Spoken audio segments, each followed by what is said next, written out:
Hi, it's Andy here, and today we're talking about another Google product. Today's product we're talking about is Google Wi-Fi. So Google Wi-Fi is an access point which uses mesh technology to help remove dead spots which may exist in your house.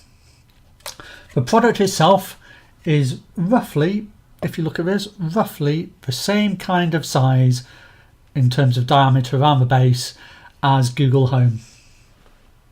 Product is quite a clean product. There's not a lot to it, as you can see here. And underneath the product we can see there's a port for power, which is USB-C, and there are two Ethernet ports.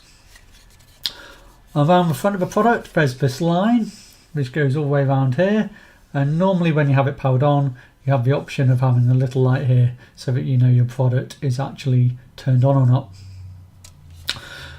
So what's the reason for buying a product which costs £229 for two of these? The main benefit of buying them is they have some advantages over conventional Wi-Fi access points like this and extenders like this. This means they've got a bit of intelligence in them so that they can optimize the signal kind of around the house, and they can also automatically switch channels. So if you're living in a neighborhood which has lots of Wi-Fi available or lots of devices using Wi-Fi, it's got the intelligence to move you about the application. The other thing it aims to do is it aims to make it a user-friendly proposition. So what it has is it has an Android and probably an iOS app, but I haven't checked it out, and that application allows you to manage your access point. So no logging into a web browser, no having to go through lots of settings. You've got quite a simple application which allows you to kind of go through the options and demonstrate some of the capability of the device. So let's have a quick look at that. Okay, so let's take a look at the Google Wi-Fi application itself. So the application itself is quite simple. It has three tabs running across the top. One of them will give you information, one of you about the network, and one of you about settings. So if we have a look on the first tab is really where they give you messages. So you can take a few actions on here and you can just view some information about what's going on. If we move over to the next tab, which again is quite a clean tab, it shows you that the Wi-Fi is online. It's got information about internet, Wi-Fi points, and the devices attached. So for example, if we go into the internet thing, we can run, it tells you basically the speed of the internet when it was last tested.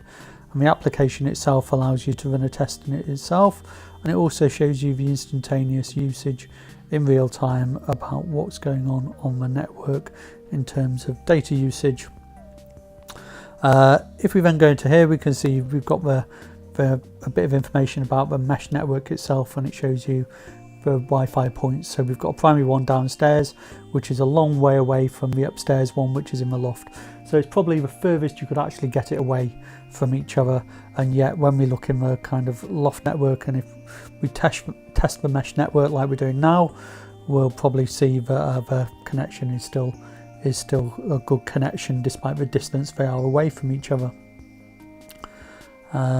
You shouldn't really need to, I found it to be quite reliable, so really the amount of times I need to run this test is pretty minimal, and I'd say that's the same for the speed test or the device Wi-Fi strength test, as we see. So if you got it telling us it's great, which is as to be expected.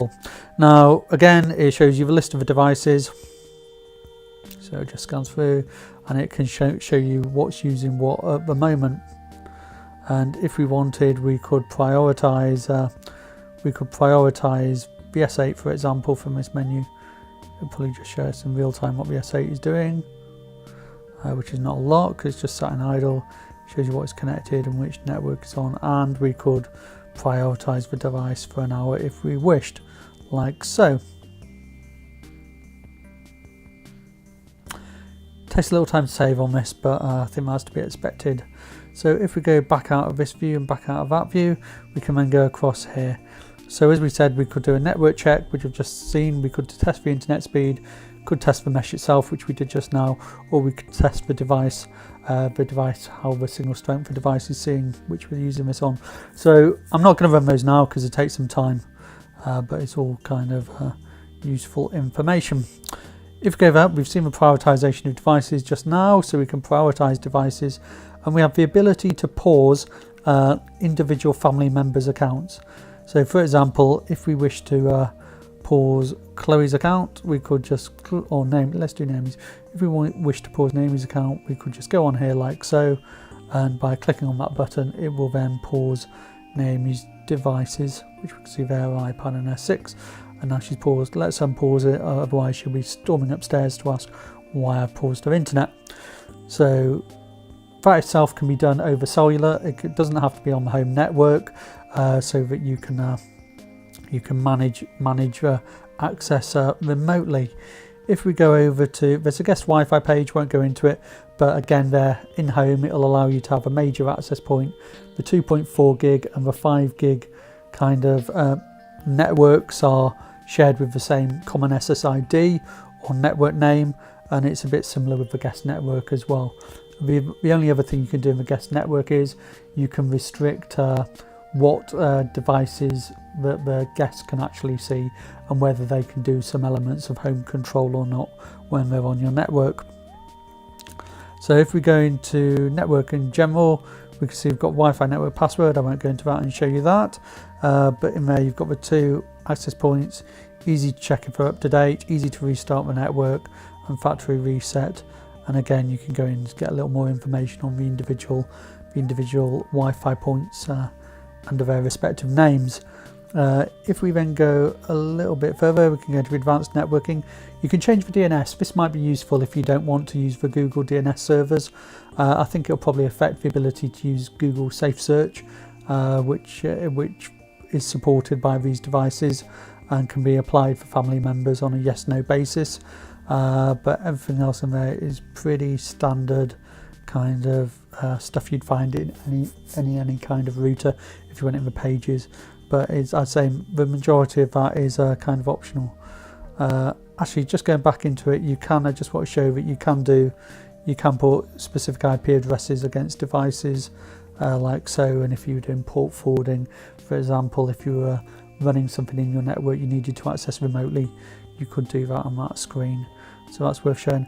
Again, with the managers, you can set up other managers on the devices, and they too could administrate or basically use the application to control access, so it doesn't have to all fall on one person.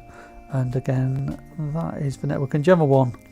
Home control, as I said, you can link some elements of home control, kind of mainly the stuff you could do with Google Home, Philips Hue kind of stuff.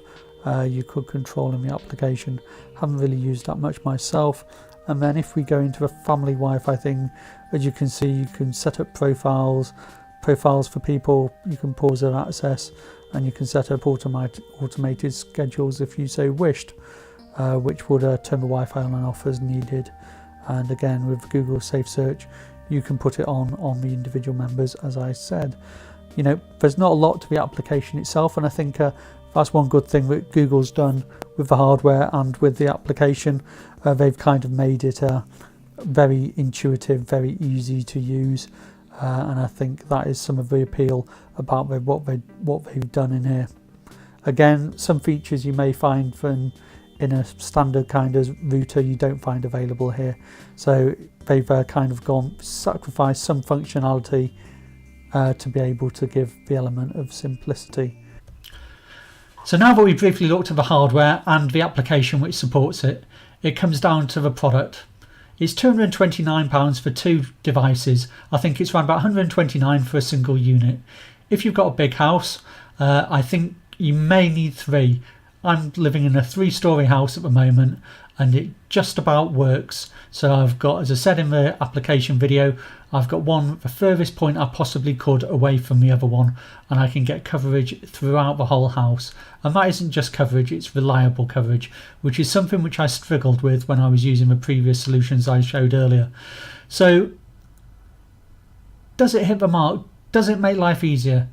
Yes, I'd say it would. I'd say another thing that I have to say is you are sacrificing some functionality. The access point I had before allowed me to do additional functionalities such as run a VPN. Now, that could be a bit geeky, so it may not interest you. So there's some loss of functionality but I'd say that overall the main market is appealing to is a unit with people who want the simplicity and ease of use. And I'd say for simplicity and ease of use, the Google product does do it. The downside, again, coming back to it, I have to say, was a price. It's a steep price to pay for something which may become obsolete in the future and may mean that you have to swap out what you had already to do it. Practically, the use of the product is really good. It's the range is good. The experience is good. So I think mesh networks are definitely progress over using wireless extenders. And overall, Google, I think, has done quite a good job of it. Anyway, if you've liked what you've heard today, please do like or subscribe, and hopefully I'll be back to you again soon with some more video content.